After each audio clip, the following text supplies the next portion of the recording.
Well, you may have to go back just a few years to remember this, the Super Bowl halftime show from 30 years ago. In fact, you may even know some of the performers. You know, it was the early days of the Gulf War. George H.W. Bush was in the White House. Hundreds of children in Tampa were about to give their performance of their lives. And Kelly, as you remember, red, white, and blue versus red, white, and blue on the field, too. It was something. Yeah, it was amazing. I remember it so vividly. As Fox 13's Lloyd Sowers shows us, 3 decades later, it's still remembered as a magical night. At Super Bowl time, when Kyle West cuts hair, he trims back time and talks about when he was 7 years old and wearing a referee costume with his friends. I see some people that I noticed from a long time ago that I still know, and it was fun. He was in the Super Bowl halftime show, produced by Disney and featuring hundreds of Tampa kids.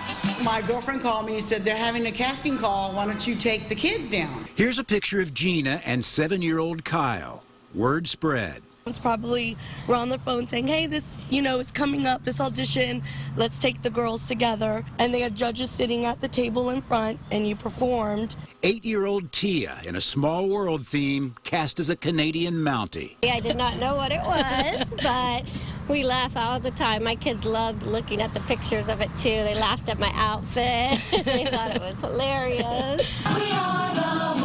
It was a very Disney halftime show, including a salute to the troops serving in the Gulf War and amazing choreography with kids who practiced for weeks at local high schools. Certain sections, certain sections of the kids would practice at Jefferson, some would practice at Hillsborough.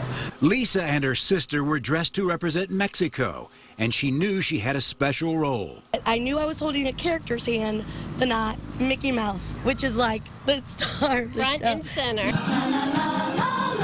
And there is 8-year-old Lisa right up front with Mickey.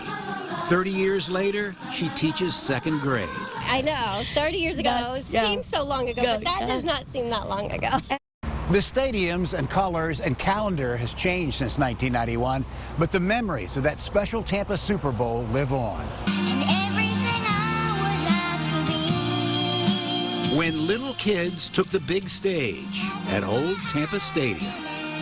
Lloyd Sowers, Fox 13 News.